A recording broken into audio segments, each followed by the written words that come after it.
অংশীজনদের নানা আপত্তির মধ্যেই গেল 22 সেপ্টেম্বর জারি হয়েছে নতুন টেলিকম পলিসি, যার আওতায় সেবাদাতাদের জন্য আইসিএসপি, এনআইসিএসপি, সিএমএসপি ও এফটিএসপি এই 4টি গাইডলাইন তৈরি করছে সরকার।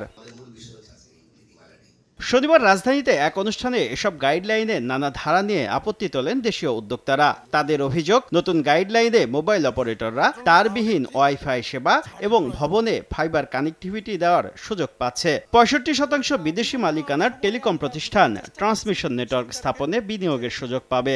দেশীয় আইএসপি প্রতিষ্ঠানকে 5.5% রাজস্ব ভাগাভাগি করতে হবে সরকারের সঙ্গে। সাবমেরিন কেবল ও আইটিসি থেকে ব্যান্ডউইথ কিনতে বিভিন্ন ফি ও কর বাবদ 3% খরচ বেড়ে দাঁড়াচ্ছে 17%। পরিষ্কার বললেই হয়, আমরা পুরো ইন্ডাস্ট্রি চাই যে বিদেশি ইনভেস্টমেন্ট আসুক, তারাই এই দেশে থেকে ব্যবসা করুক, তাহলে আমরা এখন থেকে বন্ধ হয়ে যাই। যদি আমাদের পক্ষে না আসে, সকলকেই অনুরোধ করব যে আইনের আশ্রয়ই নেন, এটা আইনেই মোকাবেলা করা হোক। সরকারের অনুমতি না পাওয়ায় বেসরকারি খাতের সাবমেরিন কেবলের কাজ আটকে থাকায় ক্ষোভ প্রকাশ করেন আইএসপিএবির সভাপতি।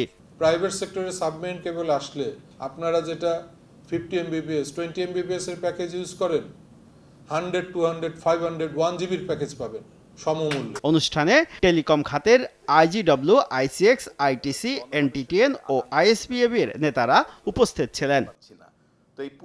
শুভ খান, সময় সংবাদ, ঢাকা।